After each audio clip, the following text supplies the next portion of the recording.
With this exhibition, we would like to show that the power of fashion and how it can encourage creativity and bring people together. So we wanted to create like an adventure that visitor would kind of go from world to world.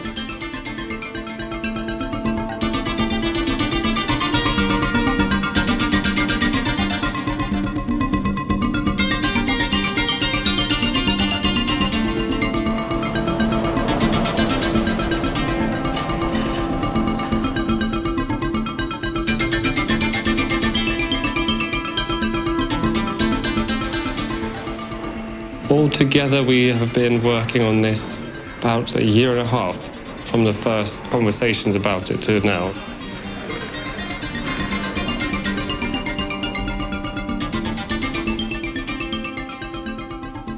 We looked at what characteristics that fashion has. We realized that we could divide it into 11 different themes and in 11 different galleries.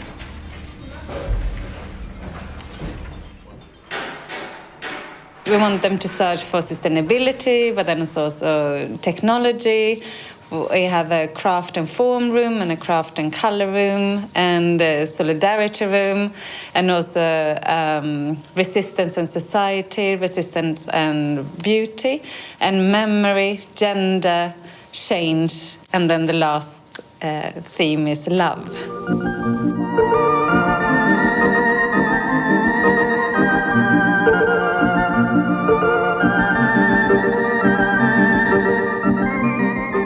Clothes are among the very earliest artifacts that human civilizations have made.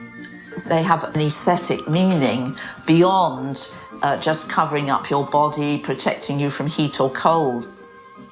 There are people who would like to see clothing as purely utilitarian and say, you know, all the rest is nonsense and fashion is pointless. But I think it's much more fruitful to look at clothing as an aspect of culture in the same way that art is.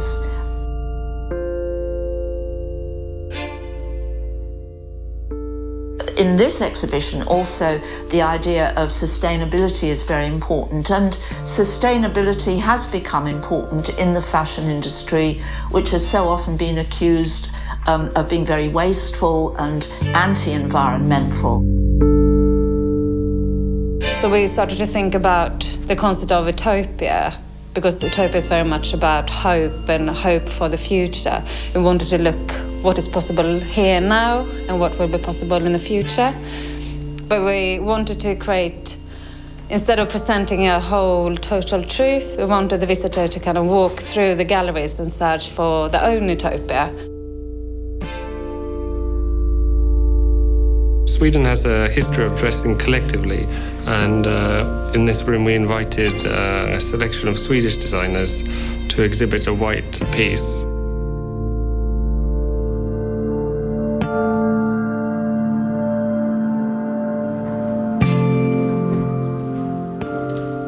In this room we look at the whole circle of production and consumption, and we look at both new materials. For example, we have the first ever made textile made of totally recyclable cotton. And we also have looking at the production of clothes.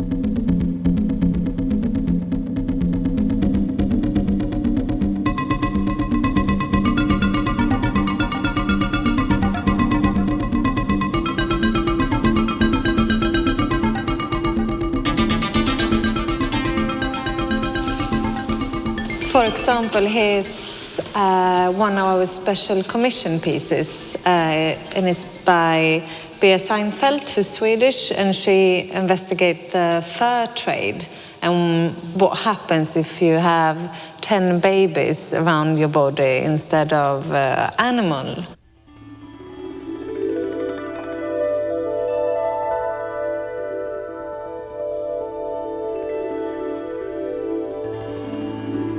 We show 150 objects from both very established designers and designer houses such as Viktor&Rolf and Hussein Chalayan and Waldorf and Birendong. But we also have a new generation of designers who comes directly from the art school.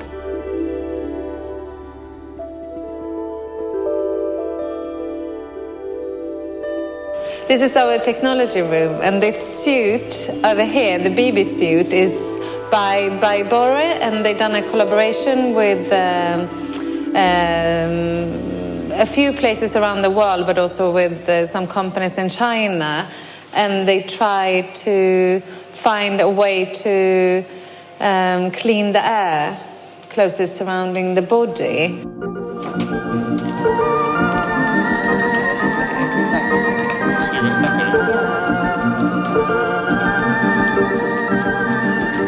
So this is our love room, which is about how fashion can intensify communication between people and also create attraction. And here we have this dress. When you get a little bit closer, the heartbeat goes faster and pump harder and louder.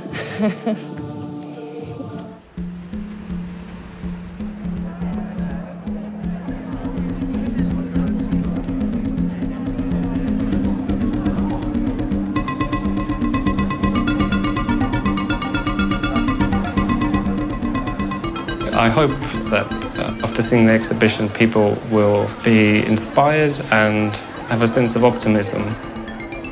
Change is possible.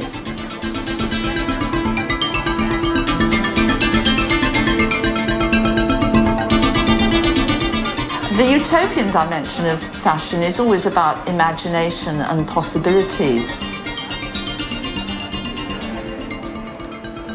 In the end, the way we dress is, as much as anything, just a fantasy about ourselves, how we would like to be.